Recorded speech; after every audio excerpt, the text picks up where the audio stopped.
Hey fasting family, welcome to the Fast Life with Shelly. I am Shelly. On this channel, I'll be talking about how I got to lose a lot of weight, pretty much 20 pounds in 1 month and still counting. I went from 242 and I'm currently at 206, trying to reach my goal weight of around 140, 150. We'll play it by ear as we get there. And I've done it all through alternate day fasting. So I'm here to share what worked for me, what I believe can help you. I'm not here to tell you what's best for your health. I'm simply here to share what worked for me with alternate day fasting, and we'll break down what it is, how it worked for me throughout the video. Just here to share that it helped me lose 20 pounds in 1 month, and I'm still counting. I was able to go from 242 at my current weight now of 206, and yes, I'm still, not at my healthiest weight, but the whole point of me sharing with you on this channel is so that we can hopefully start our own little fasting family in real time, share our real results, and just have real talks about fasting, and reach our goals together, hold each other accountable. So I'm hoping that I can share something that helps you on your fasting journey. And if you have anything that you think works, feel free to drop it down in the comments. But welcome to the Fast Life with Shelly. Let's get into it.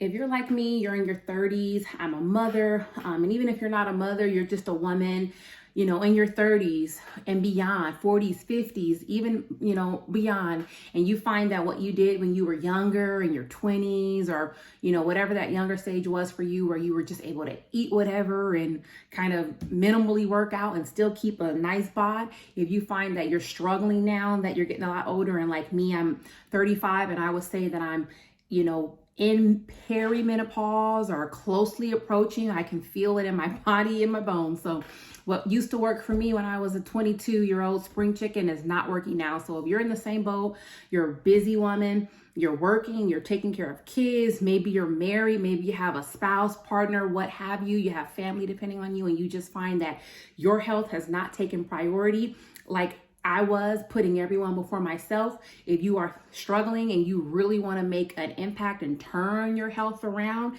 then stay tuned, because I definitely think that I have something that can help you. Alternate day fasting definitely made a world of difference. I was struggling before, feeling hopeless, feeling like I've tried so many different things and nothing was seem to work. But with alternate day fasting, it helped me first lose weight pretty quickly within the first month with implementing those fast days. And it's helped me continue to go closer to my goal weight. So it was something that really gave me that boost that I needed to stick to it. So without further ado, let's get right on into it. Like many of you, I'm a mother, I'm in my 30s, and life gets busy. And one thing that really got away from me was my health. I was busy prioritizing children. I have teenagers, and heck, I've been raising kids since I've been a teenager. So pretty much my whole 20s up until now, 35, and I'm a few years out with a 16 and a almost 15-year-old. My whole pretty much young adulthood and early 30s have been raising children and, having a family, keeping my home in order, working, walking dogs and pets and what have you. So I finally just decided after a health scare that I'm going to put my health first. I said to myself, you can go work all these shifts, night shift, double shift, 16-hour days, sleep a few hours, and 4-hour commute, cook and clean, and all these things for everyone else but myself. Go to school and get multiple degrees, but somehow I couldn't figure out how to, quite frankly, put the fork down and take a walk or stretch or do a quick 10-minute workout. So when I really sat with myself and I asked, how is it that you can do all these things, but you can't, just spend 20, 30 minutes on your health? I really had to really think about that. And I realized that I was using sort of every excuse under the sun, and not only excuses, but continually putting others and other things before my health. And without health, there is no wealth. I know that sounds cliche, but your health, truly, I really started to understand that your health is everything. And what really drove it home for me was that night I had some chest pain. So I was laying down, my chest was really, really hurting, and I had been having like bouts of my chest feeling like it was just really tight and squeezing for a couple weeks. I let it go. I was like, I'm not gonna go to the doctor. I mean, what are they gonna do about it? And I don't wanna waste time driving there, and then they send you a bill or whatnot. But this night really scared me because I had my half brother who had passed away at 49 from a heart attack, and he had his first heart attack at 35 and had to get stents placed. And I have a long family history of cardiac disease and diabetes, high blood pressure, stroke. A lot of people in my family have passed away because of complications of poor health.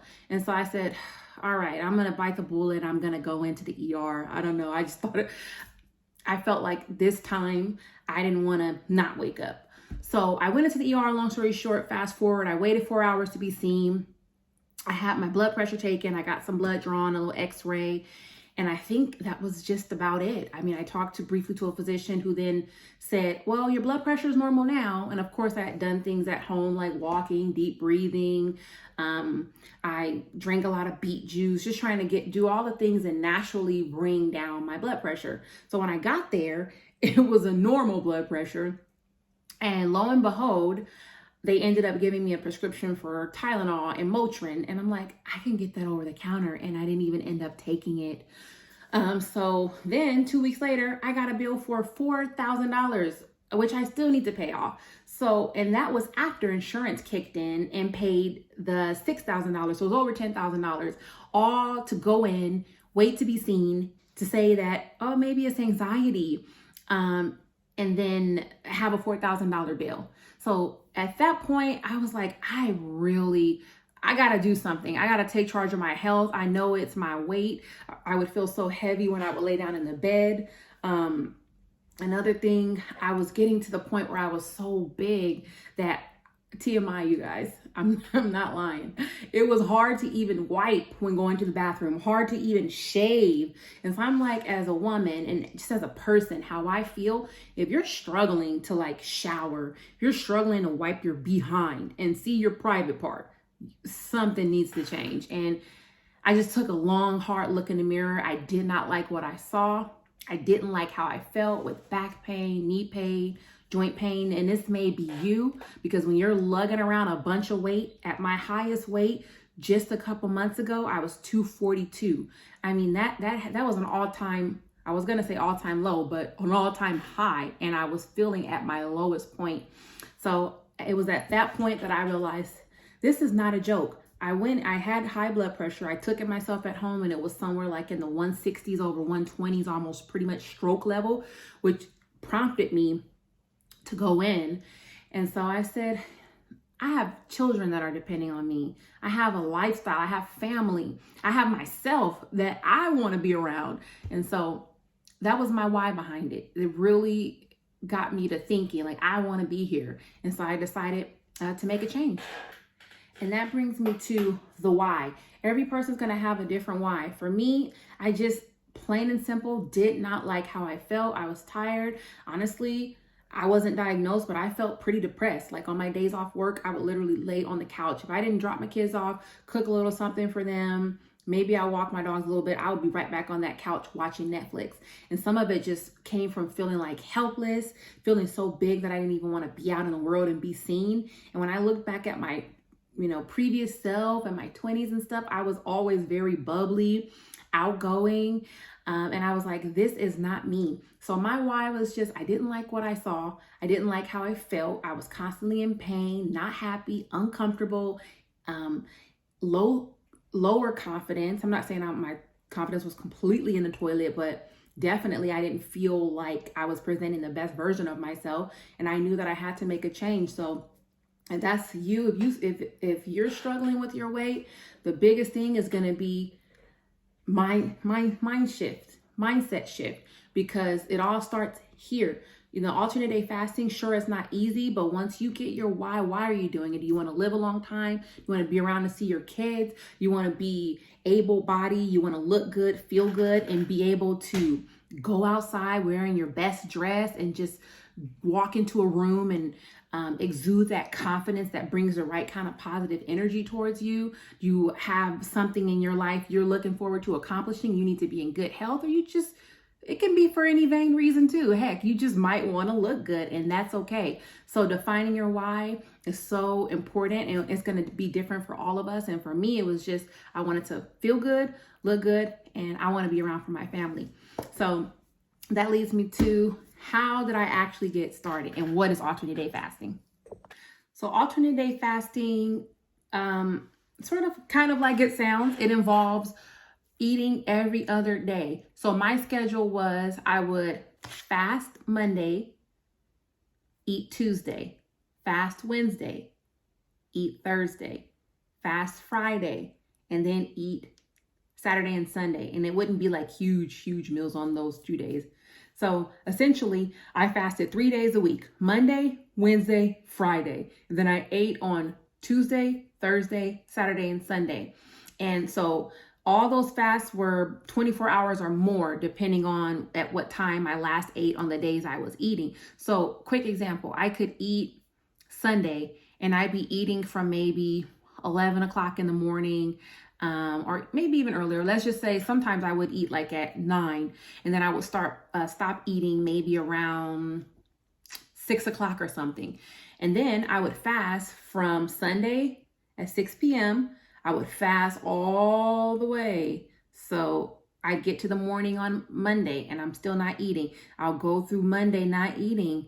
And then Tuesday, maybe around 7 or 8 o'clock, I'd be eating breakfast. So essentially Monday, Wednesday, Friday were my fasting days, 3 days a week. So that's what alternate day fasting entails.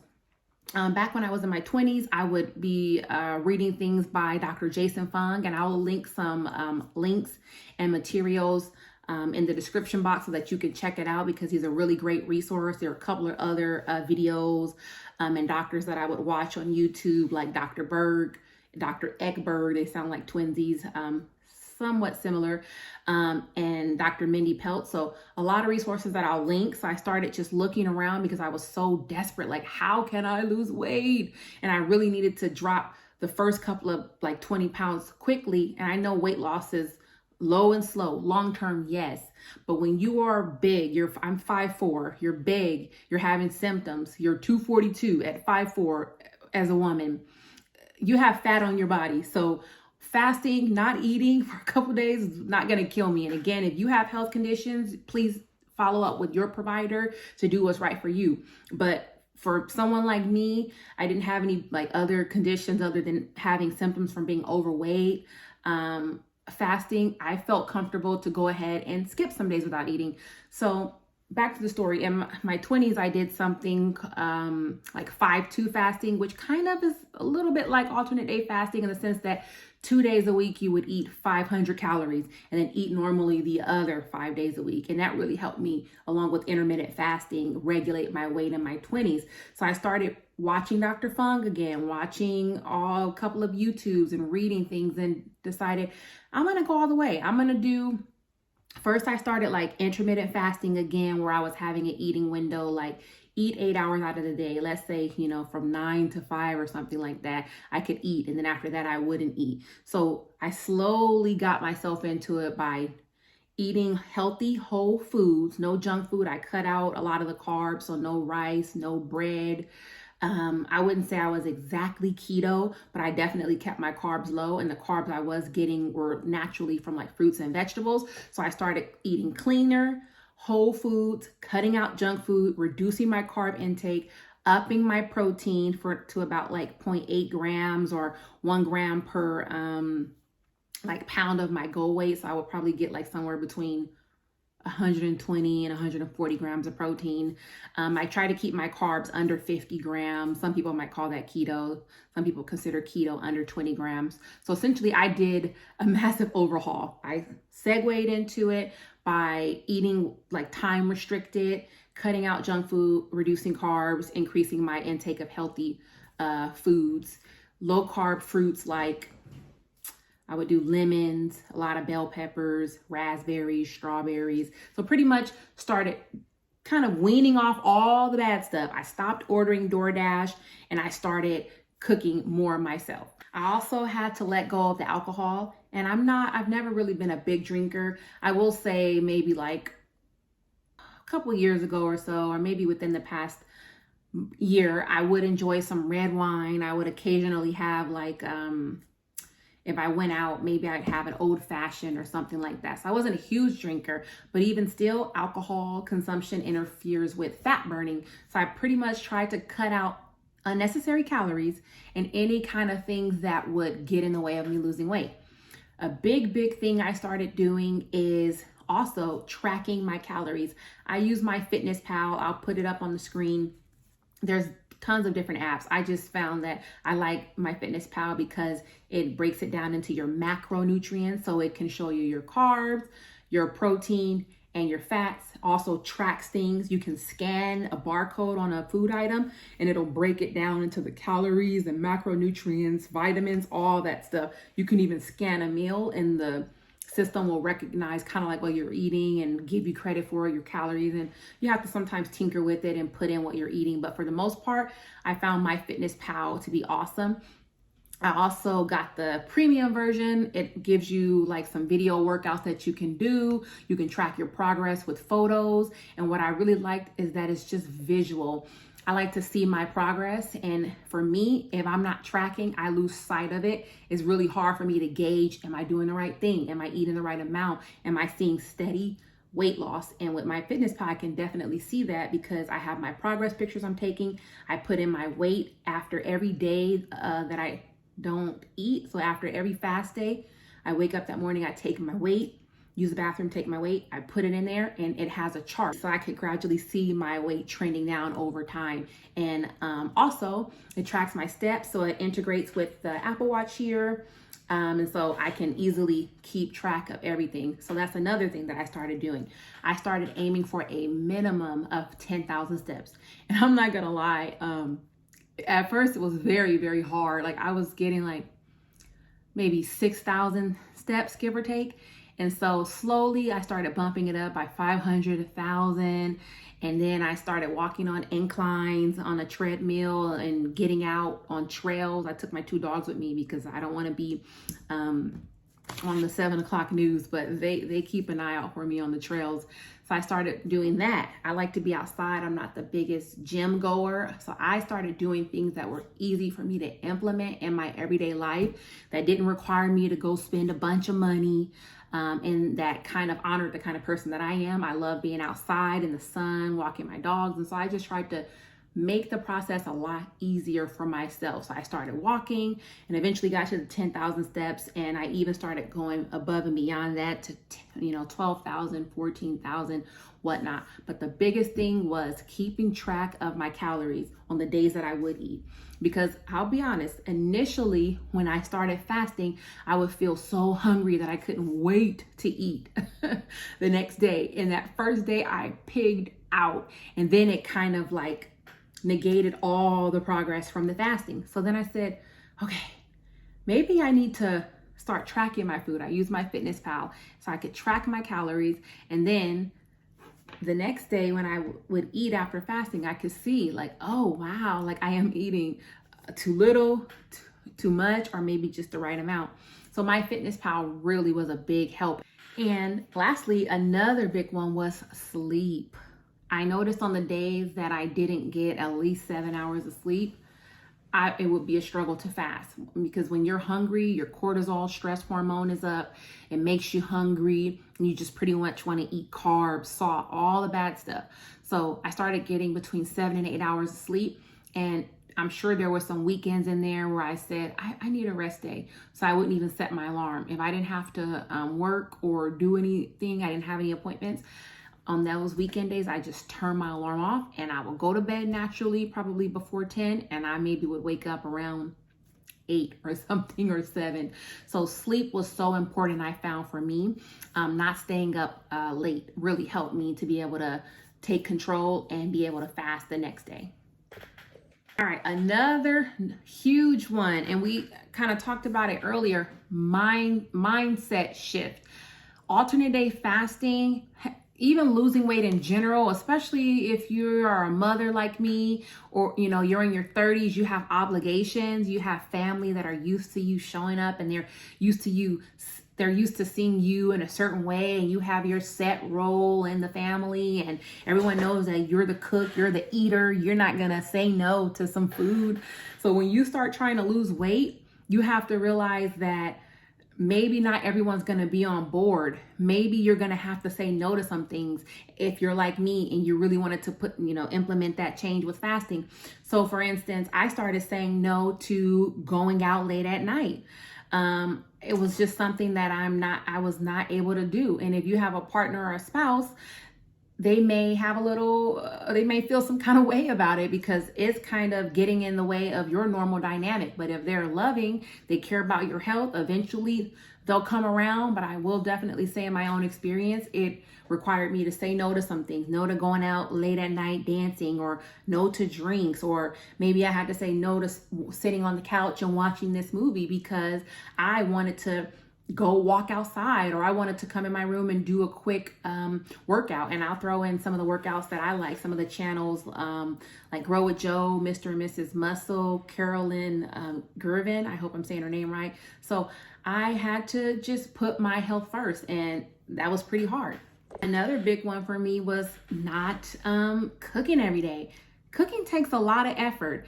And when you're hungry and there's, after your fast day and you're ready to eat the next day and there's nothing cooked, that's when things don't go right. That's when you start grabbing for junk food, kids snacks, whatever, bread, pasta, chips, whatever left, kind of junk food that you might have around you. That's when things go wrong. So for me, instead of cooking every day, I used to be the kind of person, like, I didn't like leftovers at all. Like, we always grew up, my mom would be like cooking. So I hardly ever remember having like stale food. So I had a mindset like, ew, I don't eat leftovers. It's nasty. It tastes like refrigerator. But I will say with the fasting, I started eating for nutrition and not just for pleasure. And that also came along with the mindset shift. So I'm not saying I ate nasty food, but I'm just saying, like, when you start eating for your health, you're not so concerned with, oh, I'm going to have the most tastiest, delicious, that's the glutton inside. I'm speaking for me personally. So I started kind of seeing more how leftovers can make my health journey a lot better, like not quite meal prepping, because I'm not into all that, buying a fancy container set, over expensive container set, and cutely portioning out each set. No, but I did start cooking more. So like if I made some chicken breasts, I'd have extra and I'd leave them in my own little container. I had some cauliflower rice, I'd have that waiting. If I had, whatever else I was eating, I'd have my portion ready so that when I broke my fast, I can just go pull out my big containers and make myself a plate and eat. So I had to start doing that. And I also had to start getting my children used to eating some leftovers too. And also learning how to do things for themselves. Like I'm working out. Thankfully, they're teenagers now. But if you have small children, I've been there too as well. Try to simpler meals. And if they're older and they can start helping, making sandwiches, making things that make your life easier so that they can eat, you can eat, and everyone's happy without monopolizing all your time that you can be using to work on your self-care, stretching, working out, then you have to find that routine for you. For me, it was cooking a little bit in advance so that I can have some healthy and tasty leftovers, and also recruiting the whole family, get them involved. They might be resistant at first, but especially if they're at that age where they can help out, start offloading things. I know as women, and especially as mothers and carers in general, because that's what women have always been carers in that caring role, start in getting help. It's okay. I used to be so resistant, like, I'm not going to ask, what needs to be done. Now I'm like, help me so that I can prioritize my health. So you have to start saying no to the things that don't serve you and yes to the things that are going to help you reach your goals. So that was a big one for me. Another one was also, I had to say no to some job opportunities that no longer served me in terms of my health. Sure, the money was good. Sure, you're getting a night shift differential, but the commute was a little better at night, but it was still bad. And no amount of pay is going to bring me back from the dead if I'm dying, from heart attack. No amount of money is going to help me if I'm 242 pounds, barely see my feet. and then I'm having a stroke or I'm incapacitated. So I had to say no to some, what some people might consider incredible job opportunities, because it's almost a 2-hour commute one way. So that's the error. That's a lot of the mindset shift that I had to go through in order to be able to put my health first and have the time to prioritize myself. And also a big one that I just want to share: don't get so stuck on having others congratulate you on your weight loss journey. I mean, I remember myself, I had asked my partner, I said, did you notice that I lost weight? And he said, oh, you did? I felt like I was going to take that broom. No. So, and I mean, it wasn't I don't believe it was in a malicious way, but just don't wait. If you're in a situation and you're just hoping that the people around you will just jump on board and always support you and tell you how great you're doing and how good you look. Now they see it. And even my children are like, wow, mom, you lost a lot of weight. You look nice. So the compliments are coming now. And again, I'm not at my goal weight, but coming from 242 to now 206, it's a tremendous difference. And I'm continuing to go down, and they see the changes in me. I'm even encouraging them to get out and take more walks with me. I'm more active. We're playing board games. And if you have teenagers, you know how hard it is to get them involved in things sometimes. But my energy and my attitude, my mood have improved, and that's trickled down throughout the entire family, I believe. So they see that change. But again, my point is, your family, your friends, maybe they don't recognize it, especially if you're, a larger lady like I was, and I'm still getting down there where I really want to be at my goal weight. But sometimes it's hard to see the weight loss initially. So don't get discouraged yourself is the first thing. The scale sometimes moves a couple pounds and maybe moves none. Then it moves 1 pound and then maybe it stops. So don't get discouraged. Trust the process. If you're doing what you need to do, it will happen over time. 1 pound a week, 2 pounds a week, max 3. And most people will say, research will say 2 pounds a week fat max, based just on the numbers and how much you're able to actually lose of fat per week. So for us women, and then we go through hormonal cycles, with our menstrual cycle and whatnot, and whatever else stressors that are going on in your life. So 8 to 10 pounds a month, that's amazing. You couple that over a couple of months, 6 months, a year, you'll be where you want to be. So give yourself some grace. Also, don't wait for others to validate you. Sometimes they might not really see the weight loss, especially if you have a lot to lose. Women, we see it in our breast. We see it maybe in our butt, our thighs, and then maybe it'll happen in our bellies. And we probably even see it in our face more so than anywhere, at least initially. But it might take others time to see that. And then let's say they do recognize it. Maybe they're feeling some kind of way because you've had to prioritize yourself over them. So you try to invite them into your world when you can. Otherwise, as long as they're not, mistreating you or being nasty, let people meet you where they're at. You continue on your health journey. Don't quit because your, husband or boyfriend or partner or mom or sister or friend or cousin, grandma, they're not telling you, oh, wow, you're doing a good job. No, just keep doing what you're doing. Sometimes it just comes from people being insecure. Maybe they feel a little hurt that you are not eating and pigging out at the barbecue, or you're not hanging out late at night with them. Maybe they feel a little left behind because they have goals that they want to reach, and they see that you're doing it, and maybe they feel that, wow, I should have done that. All right, well, how come I can't do that? So there can be any number of reasons. And again, it's not always malicious. Maybe they're busy, they're distracted with their own lives. So if you can get people involved, especially if you have a family and their support means the world to you. But, don't give them the power to make or break your health journey. That's what I want to say. Realize that it starts with you. Okay. All right. So a little recap. So alternate day fasting, what worked for me, I'll put a little part on the screen just so you can see. Fasting Monday, Wednesday, Friday, 3 days a week. And then I tracked my calories when I did eat with my Fitness Pal. I used pretty much whole foods. I cut out a lot of the processed carbs. Pretty much ate clean whole foods, lots of veggies, some fruit, mostly like berries, some pieces of watermelon, bell peppers, avocados, pretty much healthy food. Eat the color of the rainbow. So I did that. I stopped ordering out on DoorDash. I started cooking more of my food at home on my fasting days. Even though initially it was hard, I started cooking some food on those days so that when it was time to eat, I had meals left over. So pretty much you could probably call it meal prep. Even though I didn't portion it out, I did have that food ready to go. I also got to bed early. So most days I was to bed before 10 o'clock, maybe somewhere between 9 and 10. On very rare days, 10:30, maybe on a Saturday, 11. But generally throughout the week, I got to bed before 10 and I got my 7 to 8 hours of sleep. A big one. I don't know if I mentioned it before, water, you gotta hydrate.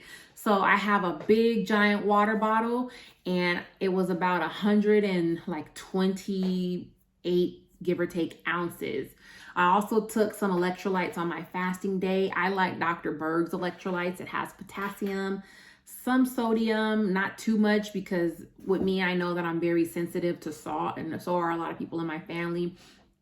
So I don't really need to load up on all that salt, although sodium and potassium are important. I did take electrolytes on my days that I was drinking water. Also, I got my steps in, 10,000 minimum, and I track my calories like MyFitnessPal. Some people might say, oh, I'm weighing my food. For me, initially, weighing the food, it just made it a little bit too complicated for me. I think I have an intuitive sense on portion control, but that's also another one that I know some friends and families, they have food scales, and I don't know if I'll need to get it in the future, but maybe. So that's also another thing. So the big things I did: alternate day fasting, hydrating with water and electrolytes, sleeping. I did do a lot of walking. I got my 10K steps in. Also, I did some workouts. I'll list my favorite channels down there.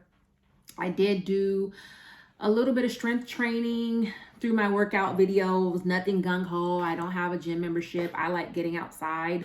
There might come a point where when I want to really start doing some body recomposition, I'm not there yet. I'm really just trying to focus on my fasting and getting to a healthier state, but maybe later I'll consider like a gym membership. I just have some handheld dumbbells at home and I have my sort of yoga mat to stretch and whatnot. So that's fine for me. So I wanted to keep it simple. And I looked at some material like online and books and things to help me get up to date and on track with alternate day fasting. So with alternate day fasting, I was able to lose 20 pounds in the first month. And so far I've been able to go from 242 to 206, all with alternate day fasting. And that alternate day fasting led me to implementing other healthy habits in my life that have been helping me to reach my health goals in a way that I've never been able to do before. In the description box, I will have a link to a free sort of alternate day fasting guide cheat sheet. I'll also link some of the resources that help me with alternate day fasting and that are continually helping me to reach my health goals. If you liked the video, you were able to get some information, some value from it, do me a solid, please, and go ahead and hit that like and subscribe button, and the notification bell to be the first to know when I come out with a new video. Until next time, fasting fam, let's hold each other accountable. Let's move on this weight loss journey and health journey together in real time. And until next time, I'll see you. Thanks for joining the Fast Life with Shelly. Bye.